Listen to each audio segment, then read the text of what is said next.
E aí, depois da capinha de celular... Depois da capinha de celular, naquele momento eu tava com a cabeça de estudar medicina. Então, eu gostava de estudar e existe até hoje um prestígio nessa profissão. Sim. Diferente Sim. das outras, porque a medicina ela já é um prestígio por si só. Nas outras você conquista esse prestígio com o passar do tempo. Mas a medicina, claro que já traz. Até porque, se a gente for comparar o sacrifício, é muito maior do que a minha faculdade, por exemplo, que foi mais curta, mais leve. Então, claro que existe já essa... como se fosse já uma honra de início, porque o início já é muito doloroso, né? Mais Muito difícil custoso. pra entrar, pra começar Claro, a fazer. desde o início, né? Concorrido, exatamente. Então eu era muito dedicado aos estudos nessa época. Até me lembro aqui de uma das primeiras transações que eu fiz, que foi uma permuta. Eu troquei um celular por um relógio. Eu dei o celular. Você deu o celular toca do relógio? Com um amigo que hoje ele é empreendedorzaço, assim, também. Me inspiro muito nele, o Hugo. Ele tem uma loja de roupa masculina. Muito interessante, inclusive, lá em Maringá. Mas a gente já tinha essa coisa. Então, eu gostei do relógio dele, ele queria meu celular, eu queria trocar de celular. Então, já fizemos um negócio. Logo em seguida, eu tive uma frustração muito grande. Acho que foi a primeira grande frustração da minha vida. Eu era muito bom na escola e eu ia muito bem no vestibular. E a faculdade pública lá da minha cidade dividiu o vestibular em 3 etapas. Então, ao invés de você estudar até o terceirão e fazer a prova, eles separaram 20% das vagas e fizeram uma avaliação seriada. Então, você fazia uma prova no final do primeiro, no final do segundo e no final do terceiro. Olha. É interessante porque diminui a pressão. Sim. E você estimula o aluno a estudar o ensino médio todo. Para não sobrecarregar o terceirão, né? Bacana. Muito interessante, gente. E o meu colégio, eles se dedicaram absurdamente para nós.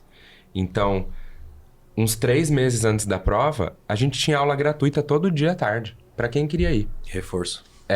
E aula profunda, assim. Então, a gente teve um desempenho muito bom. E eu fui muito bem na primeira prova. Aí, na segunda prova, durante o ano, foi o meu ano que eu brilhei na escola. A minha média era altíssima, eu estudava 10, 12 horas por dia e amava. Então, eu cheguei no vestibular como? Com uma soberba muito maior que eu. Eu tinha certeza que eu ia ficar, tipo assim, nos 5 primeiros. Eu já tava em 19 do Brasil todo. Caramba. E eu zerei uma redação. Zerou a redação. Zerei. Eram 2. Assim, eu arrebentei na prova de conhecimentos gerais e tal, só que, cara, alguma coisa eu aprontei ali que eu acabei zerando. Então, essa foi uma frustração. E não descobriu depois por que zerou? Eles me explicaram até via e-mail, mas eu não concordei. É tipo 0, né? Pra mim eu tangenciei o tema, então eles poderiam ter considerado metade da nota, sabe? Mas, meu Deus, eu tinha 16 anos e tava me comparando com um corretor de prova de redação da UEM. Claro. Então, isso foi muito difícil pra mim. Eu não consegui estudar direito durante o terceirão. O meu sonho ali morreu, porque eu sabia que eu podia gabaritar a prova no terceiro ano que eu não ia entrar. Então eu dependia 100% do vestibular. Voltou toda a pressão. Sim. Nesse ano, em setembro, minha mãe chegou em mim e falou: a sua prima me convidou para abrir uma empresa, uma importadora. Eu tenho uma graninha guardada, eu vou abrir com ela. Para isso, o marido dela, né, que era meu primo também, a gente tinha uma relação bem próxima, ele vai precisar ir para a China para entender algumas coisas e eu gostaria que você fosse junto. Cara, eu tinha 17 anos. Olha. E eu falei, tá, né? Eu tô indo. Vamos Ela lá. falou, você estudou inglês, já fez um intercâmbio, tá pronto pra isso. Falei, tá bom. E fui pra lá. Com 17 anos, Com 17 anos eu fui pra China. Já aceitou o desafio? Claro, na maior feira de negócios do mundo. A Canton Fair. Uma feira que tem 1 quilômetro por 1 quilômetro de extensão. Então, Caramba. tem Pensa uma o tamanho, cidade ali dentro, né? Pensa no tamanho, né? E ela é tão grande que ela é dividida em 3 etapas, porque não cabe tudo nesses pavilhões. Não cabe tudo. Caraca. E tem realmente tudo. Então, a primeira etapa era mais voltada para construção. Então, ela vai desde o cimento ao pneu do carro, tudo, assim, envolve tudo. Depois é mais saúde, beleza, cosméticos, alimentação. E a última é casa, moda, esse tipo de coisa. Muito interessante, né? Com 17 anos, imagina, cheguei lá num país totalmente... O meu primo não tinha muita experiência, então demandou muito de mim também para isso. Como que eu ia voltar? Eu ia pegar a minha decepção numa mão Sim. do vestibular e a minha apostila na outra. Eu ia sentar no meu escritório e estudar. Não.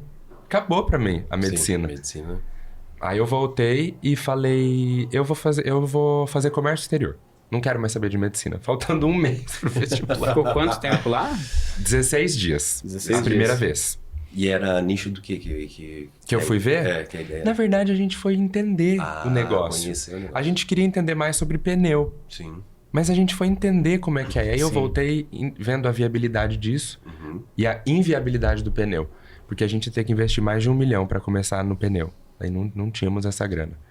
Então, eu voltei de lá, contei para as pessoas.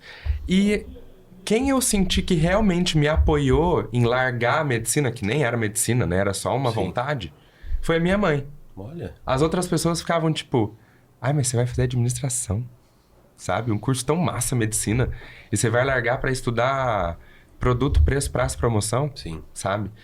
Aí eu falei, não, tô aqui, né? Eu vou seguir o baile. E entrei daí numa faculdade que foi muito importante para mim, mas não foi, assim, um grande desafio. Então, entrei na faculdade, fiz o curso, não aprendi muito sobre comércio exterior, mas pude aprender sobre gestão, alguma coisinha de finanças, a gente aprende ali, né? E nesse meio tempo a gente foi abrindo a empresa, fui mais 2 vezes para a China um pouquinho mais focado e acabou não dando certo a empresa. Então fui para outra importadora também nesse período. Aí sim eu trabalhei de fato com a importação. Então nessa outra empresa que eu assumi, eu era responsável pela parte interna. Minha mãe comprou metade da empresa e eu comecei a trabalhar na gestão. Porque o dono da empresa estava sozinho e ele é comercial. Aí ele falou, cara, eu preciso de um parceiro. Eu tô vendendo a metade da empresa, que é tudo que eu tenho, para um parceiro. E o que eu queria era isso. Sim. Alguém que me desse um suporte, um auxílio, né? E foi muito, muito legal. Foi, assim, a experiência, até aquele momento, a mais profunda para mim. Porque ele era um cara que ele falava muita coisa boa para mim. Então ele falava, cara, a gente vai crescer, a gente tá vendendo legal. Ele me levou para Chicago, numa feira de casa. Então a gente pôde ter contato com marcas KitchenAid, por exemplo, Tramontina, todo esse tipo de marca global a gente pode ter contato lá. Foi muito importante porque a gente trabalhava com isso. Sim. Então viajei com ele, ele também levou meus pais para viajar, então foi uma pessoa que impactou muito a minha vida. E a maneira que ele lidava com a empresa me ensinou muito. Que legal. Sabe? Eu achava ele meio desconectado emocionalmente com os funcionários. Esse era o meu ponto forte. Porque eu tinha essa conexão com a galera. Mas era só esse ponto. Sim. O resto, a maneira que ele lidava ali, era muito legal. Então, pra mim, foi mais uma escola do que necessariamente um trabalho, né? Sim.